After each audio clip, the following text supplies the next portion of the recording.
house with 3 daughters, and they're all under the age of 10, which means that despite the fact that football season is here, and I'm all in on football, there's going to be one channel at our house that's going to be rolling. Morning, noon, and night. Doesn't matter when the Tide is playing, this channel is going to be rolling. What do you think that channel is? Anybody want to guess? The Disney Channel. The Disney Channel. Now, almost weekly, our girls, we probably watch for the 1,000th time the same 4 or 5 movies over and over and over again, and I can't help but just absorb them because they're blaring on the TV. And so what I noticed, though, actually this week was, as we were watching Frozen for the billionth time, is there's actually, if you pay attention, there seems to be this little detail, this little thread that's kind of woven throughout all of these Disney princess movies that all of us love, and if you're paying attention, it's really the same kind of rhythm and pattern and story. We just change the characters. So really, Disney Channel is like a kid's version of Hallmark. It's the same movie, just with different characters. And here's kind of here's that thread, that story, that pattern. You've got a young, desperate girl whose future is going nowhere, who just so happens to meet this wealthy, royal, everything going for him kind of figure. Somehow, he pursues her. It's scandalous. It's shocking. What are you doing? And then, as a result of that pursuit, what do? They fall in love, and they get married. Is that not the story of every Disney princess? Let me give you 2 from our house this week. Cinderella. You've seen Cinderella. You've got Cinderella. She's in Lady Tremaine's house. She's sweeping chimneys. She's washing dishes. She's taking out the trash. She's going nowhere. And what happens? Well, all of a sudden, the king says, hey, son, you need a wife. So we're going to get all the eligible maidens into the castle, and the prince lays eyes on Cinderella after some magic with the fairy godmother. And what happens? She just blows him away. Well, I got to have that girl. And so the rest of the story is, it just so happens that she leaves her slipper. And so now we got to find whose slipper it is. We're going to go house to house to house, and we end up with Cinderella. Who in the world is Cinderella?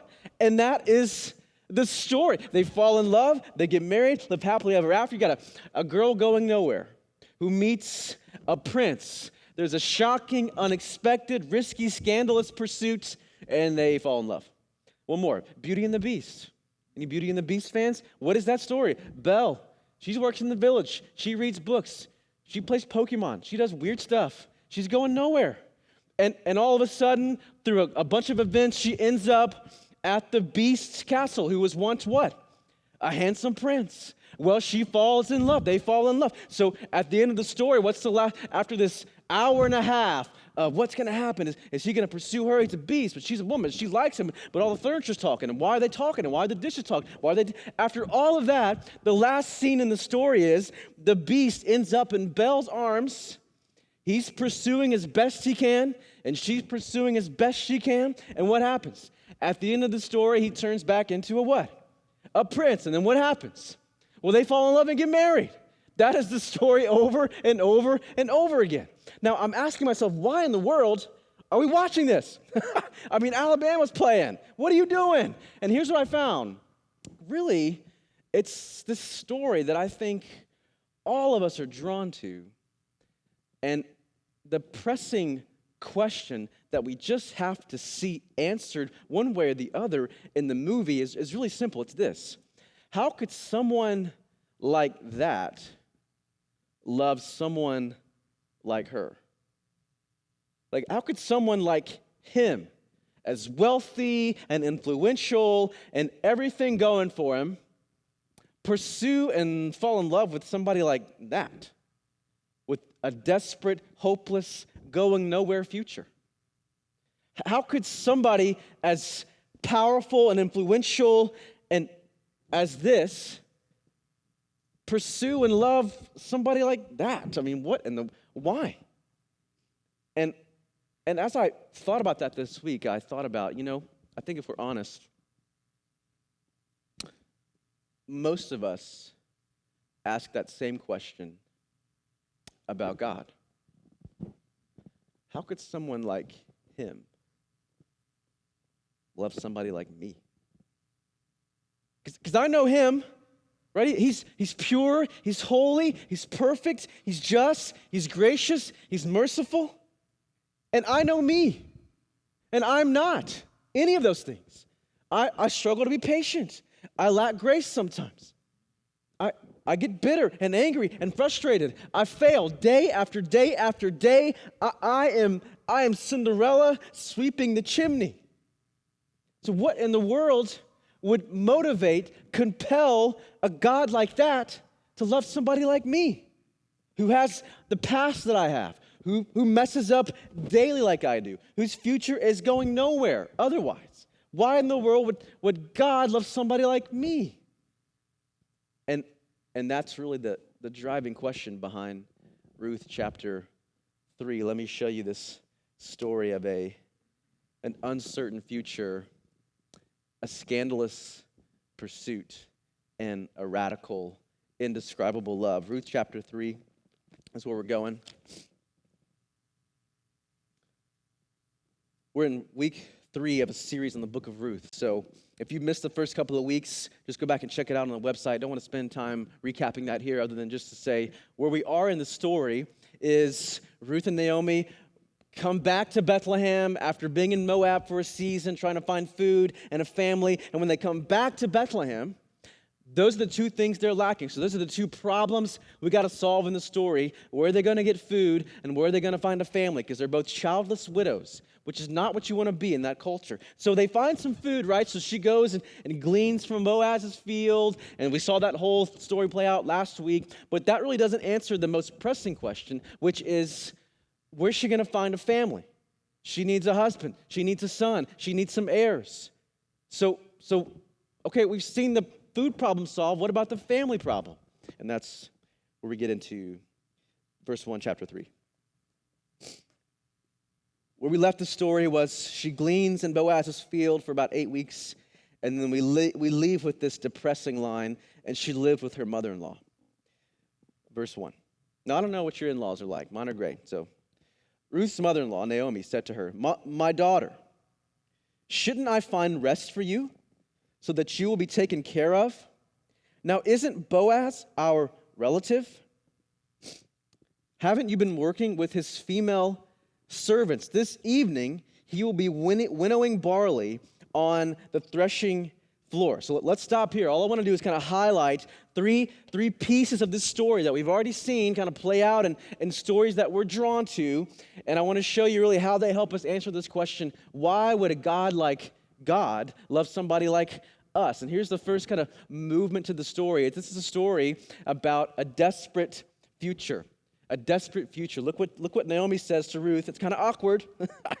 She says in verse 1, listen, Naomi said to her, My daughter, shouldn't I find rest for you so that you will be taken care of? And that little phrase, you will be taken care of, is a phrase used elsewhere to describe the care and protection and rest received from being in a husband's home. So she's saying, without saying, okay, Ruth, love you, girl. It's time for you to get out of here. Okay, you can't live here forever. We got to get you married. You got to find a family. We can't live from barley loaf to barley loaf with no future here. This is a desperate situation for a lot of reasons. Let me just tell you a couple of them. It's desperate because she's a widow. So Ruth is without a husband, which in that culture she would have been seen as impure now, used with no hope, no future, maybe even under God's judgment. And she's poor, and that also would have been seen as a reflection of God's judgment. And she's, worst of all, she's a Moabite.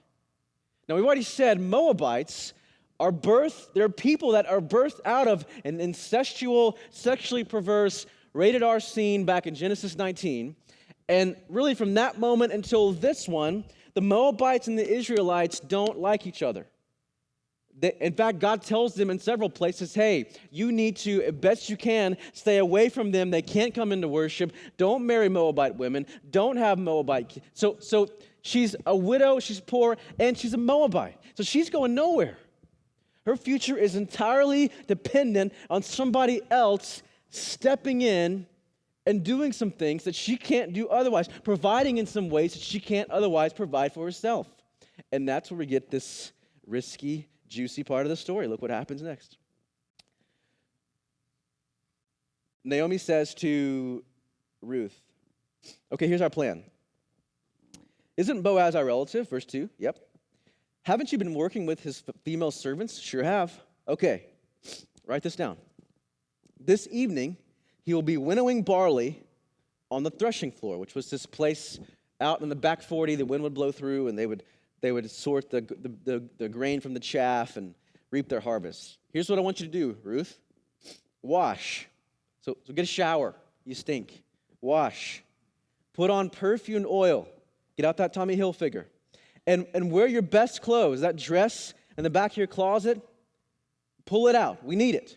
Okay, go down to the threshing floor. That's a scandalous thing to do. But don't let the man, Boaz, know you're there until he has finished eating and drinking. So I want you to be a creeper, Ruth. I want you to creep on this man as he's doing his thing. This is weird. And I want you to wait until he's got some food in him. He's got some drink. Verse 4, when he lies down, notice the place where he's lying. Go in and uncover his feet and lie down. Then he will explain to you what you should do. So we'll talk in a minute about why that is so scandalous. Basically, go into the threshing floor, watch what he's doing, and when the moment is right, when he's in good spirits, I want you to creep up next to him and lay down next to him, as if that's not weird enough. That's not something you do with anybody. Can you imagine you sleeping in your bed and all of a sudden somebody comes up and lays next to you and then uncover his feet? That is really some kind of language. And lie down, and look what happens. Ruth said to her, I will do everything you say. Now you might think, why is that in there? Because she didn't just ask her, hey, go get some groceries. Or, hey, would you just text him and see what's up? She said, no, you need to make a move here that is going to be risky. This is risky stuff. And Ruth weighs the plan and says, let's do it. Verse 6, so she goes down to the threshing floor and did everything her mother-in-law had charged her to do. She's going to do more than that in a second. After Boaz ate, drank, and was in good spirits. So that's a good time to have a conversation, is when he's full, he's got some drink, the barley's here, it's his payday, everything's going well, he's in good spirits. He went to lie down at the end of the pile of barley because they want to protect it from people stealing it. So he lies down at the end of the pile of barley. She came secretly. So she's tiptoeing in. But Naomi says, do not mess this up. Do not pick the wrong guy. Because there's nothing more weird than that. Have you ever been in a situation where somebody's like, hey, buddy? And you're like, who are you? Hey, Chris. I'm not Chris. What are you talking about? So don't mess this up. Secretly go in. Uncover his feet. So take off the bottom of his robe and lay down. What in the world? Are you insane? At midnight. So this is not 3 p.m. This is at midnight. This whole scene takes place when it's dark. Boaz was startled. Well, of course he was. He turned over, and there, lying at his feet, was a woman. So he asked, who are you? Which is what we all would ask. What are you doing? What is your problem? Who are you? We don't know how he asked. It could be like, who are you? It's groggy. Who are you? Or angry? Who are you? What are you doing? Or who are you? We don't know. Could have been any of those. Look what she says. I am Ruth, your servant, which is a word that means a woman who has moved from mourning the loss of her husband to now an eligible woman ready for marriage. That's what that word means. She replied, take me under your wing, which we saw that back in chapter 2. For you are a family redeemer. Okay. So much in that story that is risky, that is shocking, that is scandalous to this culture, and maybe even in here we're feeling awkward. Like, so the big plan, Naomi, this is your big plan. I'm going to go in here. I'm going to watch him eat. I'm going to watch him drink. I'm going to watch him lie down. I'm going to sneak up next to him, and I'm going to uncover his sheets. And What? Is this the plan? And that is the plan. There's some scandalous stuff going on here in two different directions. First, let's start with Ruth. This is risky, shocking, unexpected. When they first heard the story 3,000 years ago, they would have been totally embarrassed, blushing, like, ooh, this is some strange, risky stuff going on. First of all, verse 6, Ruth goes to the threshing floor. Now, the threshing floor was a place that would have been secluded outside the city. So it's not a place you go hang out. It's very specific for one thing and one thing only, for threshing, for winnowing the barley. So the threshing floor, he's out there, probably some buddies. It's late at night because they wanted to let the breeze blow through at night and sift. So he's out there on the threshing floor, which, remember, happens in the time of Judges, which we already saw was the time in which God's people did whatever was right in their own eyes. This is a sexually perverse, broken part of the people of God's history. And you've got this young Moabite woman sneaking out by herself in the dead of night to the threshing floor with a bunch of dudes who are drinking some whatever and eating some chicken, and they're just having a great grand old time, probably some locker room talk going on, and she sneaks out by herself to go to the threshing floor and wait until the moment is right. She's watching from a crevice, there's Boaz, he's eating, he's drinking, it's almost bedtime. So this is not where she should be. This is not what young women do. This is not standard practice. This is a kind of desperate, scandalous situation that she goes to the threshing floor, and then as if it weren't bad enough, it gets worse. She goes and uncovers his feet and lays next to her. Now, if you track this phrase next to him, uncover his feet, it's a sexually perverse, provocative kind of language elsewhere in the Old Testament. We know that's not going on here because we already learned that they're both of noble character. But if you're reading this story for the first time, this is a what in the world are you doing kind of moment. This is provocative. Makes you feel a certain way when you're reading it. This is some scandalous stuff for any woman to do, but especially a childless widow like a Moabite like Ruth was. So she shows up at the threshing floor, creeps on Boaz, and then, as if that weren't enough, what does she do in verse 9? She says, I love this, in verse 8, she says, well, so at midnight, Boaz was startled. So he probably felt the breeze on his feet and turned over. And I love the way they have this. There, lying at his feet, was a woman. Like, what? A woman? So I think about there's moments where I'm taking a nap on the couch, and all of a sudden our 3-year-old will just creep over and Daddy! I'll just like pop up. Like, what in the world? He's startled. And then she doesn't say, oh, I'm so sorry. Please forgive me. Just had a quick question. She says boldly, hey, I'm Ruth, your servant. Or I'm Ruth, the bachelorette. Take me under your wing. Translation, marry me. For you are a family redeemer. You can. I love the boldness here. She's not hemming and hawing. She's not, hey, if you think about it later, maybe shoot me a text, we can talk about it. She's, hey, you, marry me. Now that is some scandalous stuff for so many reasons. One, women didn't tell men that. Two, she's younger, he's older. Younger women didn't tell older men that. She's an Israelite, he's a Moabite. She's a Moabite, he's an Israelite. Moabites didn't tell Israelites to do anything. She's a servant, he's a master. Servants don't tell masters what to do. On every level, this is some scandalous stuff. And she boldly says, marry me.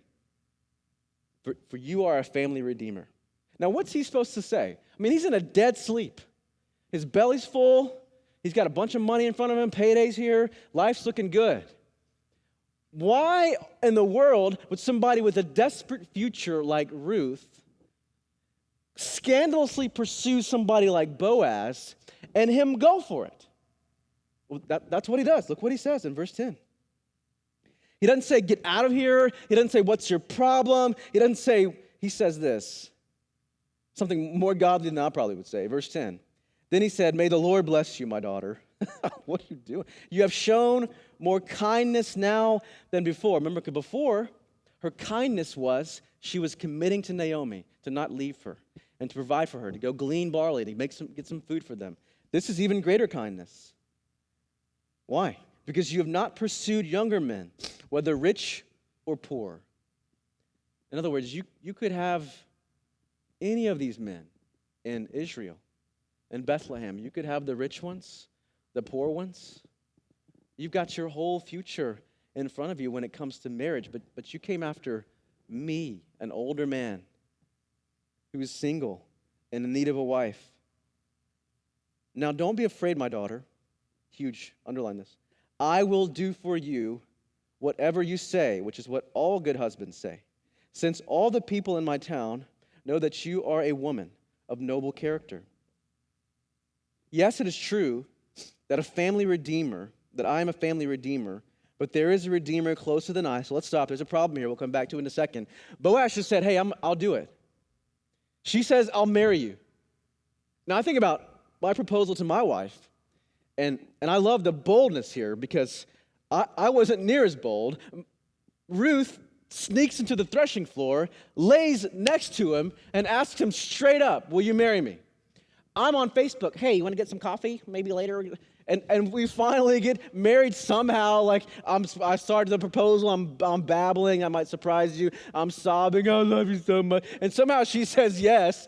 But there's nothing bold about my proposal. It's about as you can get. And here is Ruth. She didn't take that right at all. Marry me. Do it. You're a family redeemer. We have to make this work. You're my hope. I'm your hope. God is working this together. Just marry me. Just do it. And what the crazy part is, he says yes. Now, why is that crazy? Well, because he's a wealthy, influential, godly Israelite. And she's a poor, widowed, childless Moabite. There is no reason he should marry her. He's risking his reputation here. He's risking his own future. He's risking his own wealth, his own influence. This is just as scandalous in the other direction. It's just as shocking, just as risky. Why in the world would Boaz marry somebody like Ruth? And yet he does. Why? Well, that's the last part of the story. Because of an indescribable love. Let me show you this. Verse 10. May the Lord bless you. You've shown more kindness now than before, because you have not pursued younger men. Now don't be afraid, my daughter. I will do for you whatever you say, so I'll do it, since all the people in my town know you're a woman of noble character, so at least that's out of the way. You're not some harlot, some lady of the night. You're good. You're a noble character. You're not trying. Yes, it is true that I'm a family redeemer, but here's another problem. But there is a redeemer closer than I. In other words, there's somebody closer to Elimelech's line that could redeem her. So this is gonna have to be sorted out. So he's gonna have to take some initiative here. So the ball's in his court. What does he say? Stay here tonight, and in the morning, if this guy wants to redeem you, wants to marry you, that's good. Let him do it. But if he doesn't want to redeem you, I love this. As the Lord lives, I will. Now lie down until morning. In other words, don't go out in the middle of the night. You might get hurt. You might get robbed. You might get beaten. You might be killed. So stay here until morning. And then when the morning comes, I'll go chat. So what do you say in verse 14? So she lay down at his feet until morning. But he got up while it was still dark. Then Boaz said, don't let it be known that a woman came to the threshing floor. Again, this is risky. This is scandalous. Don't let anybody know you came here. And he told Ruth, bring the shawl you're wearing and hold it out. When she held it out, he shoveled 6 measures of barley into her shawl. That's 75 pounds of barley. If you add the weight of my kids, it's not even 75 pounds. And I can't hold one of them for more than a couple of minutes. She's a well-muscled woman. So he leaves to go to town, and when he heads out, he puts into her shawl 80 pounds of barley. Now, that's the first we hear about that. Why is he doing that? He's just spent all night on the threshing floor winnowing the barley. And so he's, yet again, being more generous than he was in chapter 2 when he sent her home with 50 pounds of barley. What is he doing? He doesn't even know if they're going to get married. He's just providing. Verse 16. Ruth went back home to their apartment. She went home to her mother-in-law, Naomi, who asked, what happened, my daughter? Another way to, literally this means, whose are you? Like, did you get married or not? So back then, marriage was much simpler then than it is now. Did you get married or not? Then Ruth told her everything the man had done for her. she said, he gave me these 6 measures of barley because he said, don't go back to your mother-in-law empty-handed. This is not part of the sermon, but I got to say it. Remember back in chapter 1, Naomi comes back to Bethlehem, and the townspeople say, is this Naomi? Is she back?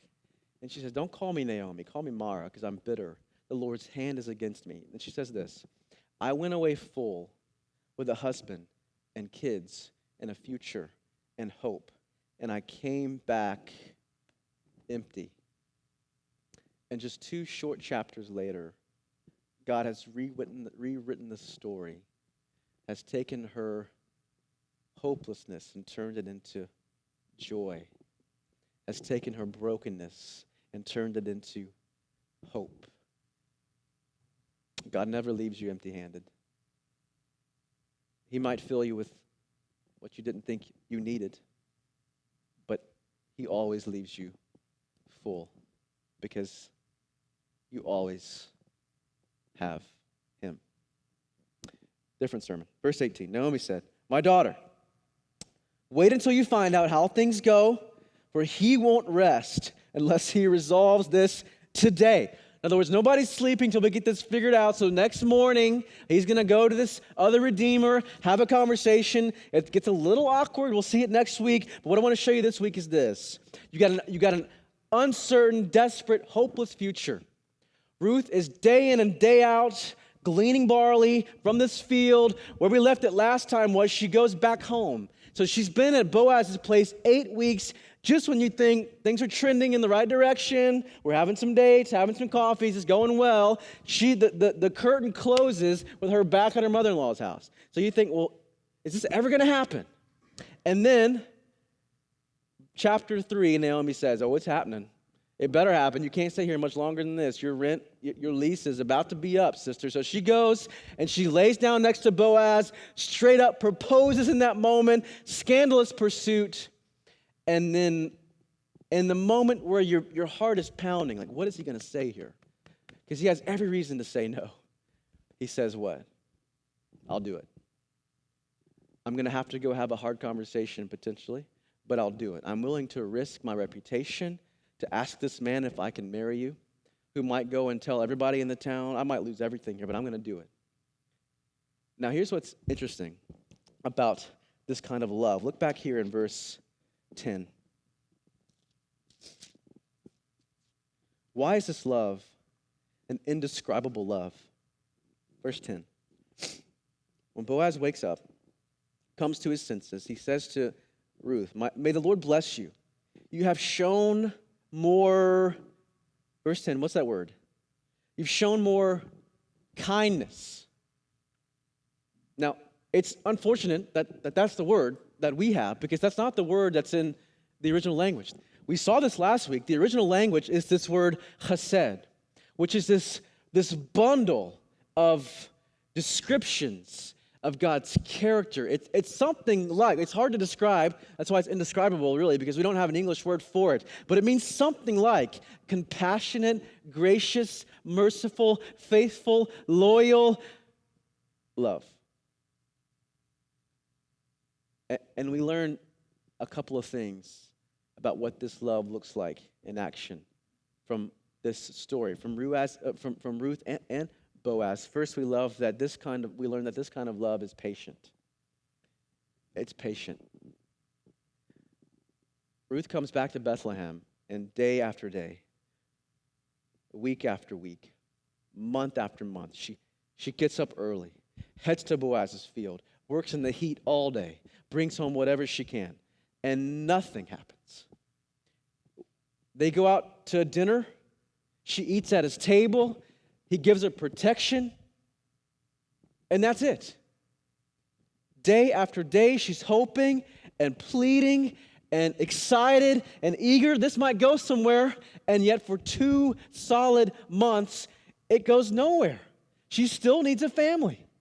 And then you got Boaz from the other side. Think about it from his perspective.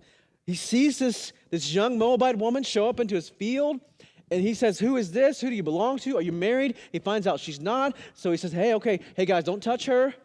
take care of her, protect her. Why don't you come have some dinner? So he makes a little bit of move here, and nothing. She ends up back at her mother-in-law's place. And you got to think both of them are single, needing a family, praying for God to provide. And for years and years and years, nothing. And then in this story, months of nothing. And yet, all along the way, they never waver. They never shake their fists at the heavens. They do a Psalm 24:17, which says, wait on the Lord. It says, wait on the Lord, be strong, and let your heart be courageous.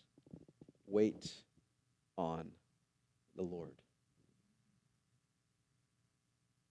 What's that famous text from 1 Corinthians 13 that everybody has at their wedding? Love is what? Love is patient. It waits. And we saw last week what happens when you wait and you wait and you wait and you wait, and it seems like God is not working at all. Well, He's always working. He's always moving and providing and directing. He's always working. Love is patient. Love provides. That's the second thing we learn about this kind of hesed love from both directions. But here in particular, Boaz leaves her yet again. They're not married. Boaz leaves her yet again with more barley than she can handle. And you got to imagine when she comes back home with a shawl full of barley, Naomi's like, who are you robbing from? What are you doing? What kind of shady deal you got going? Why do you come back with more and more and more barley? And she goes, I don't know. He just keeps providing and providing and providing. Love provides. But then here's the thing about the story that I find stirs up something in me. Yeah, love is patient and it provides. But third, love has a price. You see, Boaz is called a family redeemer. And we talked about this last week, but basically a redeemer was somebody who the Lord set up in Deuteronomy and Leviticus could, if a woman found herself with no husband and no kids, and their land was threatened to be taken over, and they couldn't produce an heir, could step in and buy back the land and marry the widow to have a child and provide for their inheritance. But that wasn't free. That came at a price. And when there's every reason for Boaz to say, no, thank you, Ruth, because of an indescribable chesed kind of love, he says, I'm in. It's going to cost me some money. It might cost me my reputation, my future, my comfort, my security. It might cost me everything. Now here again, we find ourselves reminded that this is not a story 3,000 years ago that matters nothing to you today. It actually is the story that you and I are caught up in. The story of an uncertain, desperate future, a scandalous pursuit, and an indescribable love. Because if that kind of love has a price and requires a redeemer, can you think of somebody else who paid a price to redeem? Well, I hope you can, because his name is Jesus. And he came from Ruth's line, from Bethlehem, walked the same barley fields.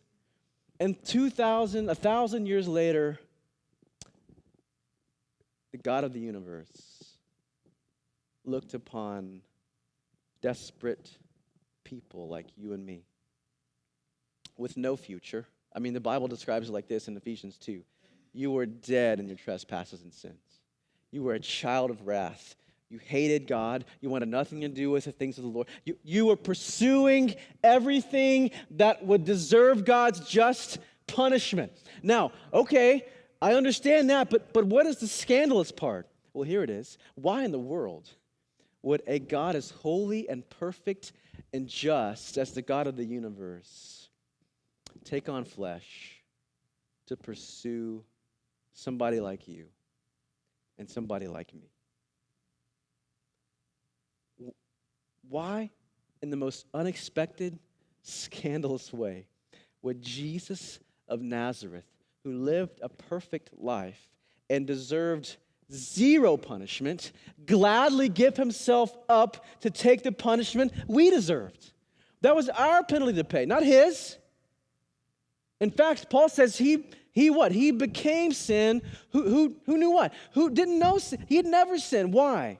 That we might become right, reconciled, made one with the Father. Now, why would you do it, Jesus? Why? That's the same question we're asking about Boaz. What are you doing? She has nothing for you. You have everything you could want. Why are you pursuing her? Why do you want to marry her? Why do you love her? Well, because that's what chesed love does. It's patient, it provides, and it pays a price. Here's how Ephesians 1 puts it. In him, in Jesus, we have redemption. There it is. We have redemption, the forgiveness of sins, according to which God lavished the riches of his grace on you and me. Now, here's my question for you.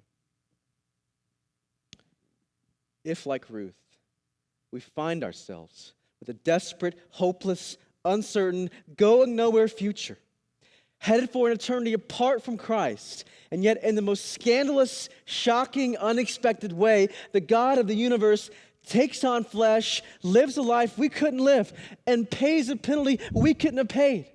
Well, why? Well, because he loves us. 1 John 4, this is love.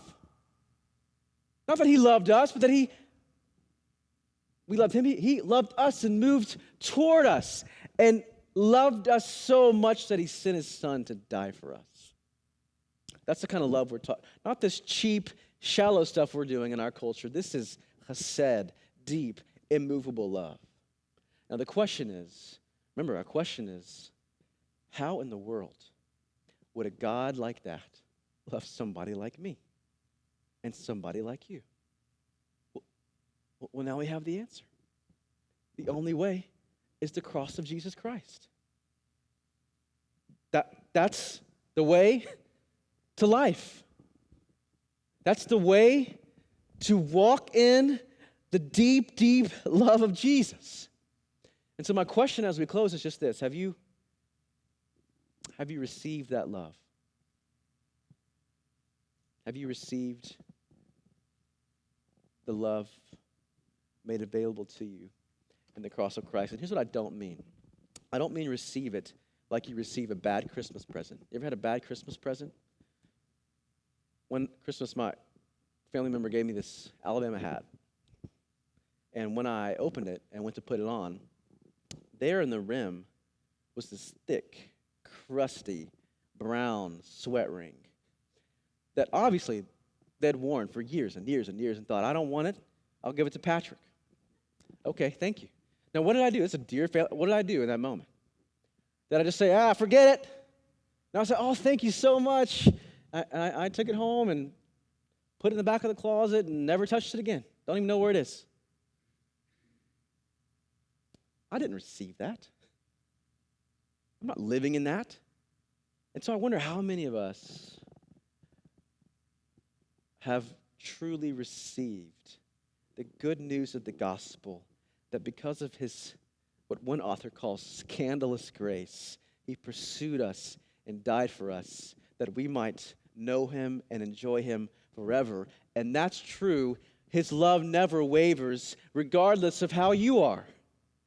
Because here's what I know. Almost all of us tend to think that God loves the better version of us, that reads the Bible more, and that prays more, and that shares the gospel more, and goes on more mission trips, and gives more, and you name it. And yet the good news of this story is Ruth was redeemed when she could do nothing else, of no act of her own. Boaz just pursued her. He had every reason to reject, and yet he drew near. And so I'm just wondering if you've truly received the good news that God loves you because of what Christ has done for us, not because of what you do for him. How freeing is that? Or have we received God's love like a bad Christmas present that we shoved in the closet or put in the attic and can't quite walk in it? One way is crushing, and you'll find yourself exhausted and frustrated trying to earn the love of God. And one way says, stop trying to pay a mortgage you don't owe. The bill's been paid. He's redeemed you. Have you received the indescribable love of God? Though we were desperate and dead in our trespasses, he pursued and wooed and made a way that we might walk in his love. Have you received it? Are you walking in it? Let's pray together. Father, thank you for your love that you so graciously lavish on us, even when we don't deserve it, even when we falter in our love for you. You pursue and you woo and you love with an unwavering, unfathomable, indescribable kind of love. And though we were Ruth, wandering with no hope and no future, you pursued with a shocking amount of affection and zeal and mercy, a stunning, borderline scandalous kind of grace that would save the very people who have rejected you and invite us in to walk in the love that you've poured out on us through the life and death and resurrection of your Son. So I'm praying right now for believers in this room who find themselves tempted to drift into this crushing weight of trying to earn your love through frenetic religious activity. I pray that you would convict them and, more than anything, comfort them and remind them that we don't and can't earn your love. You've already done all that's needed in the cross of Jesus Christ. And as we've been praying all week, I pray for those in this room who, if they're honest, would say, I haven't received this love. I've trusted in church. I've trusted in being good people. But I haven't made the step, taken the move of faith toward the good, gracious love of God. And so I'm praying for those in this room right now or online who find themselves in that spot where you're quickening and you're convicting and you're opening their hearts and minds. I pray that this morning they would receive the indescribable love of our God. Heal us, change us, restore us, remind us, help us to keep our eyes fixed on you, the author and perfecter of our faith, and the God who loves us despite us. We love you. We need you. Pray that you would encourage the saints and save the lost. It's for your beautiful name we pray all these things. Amen.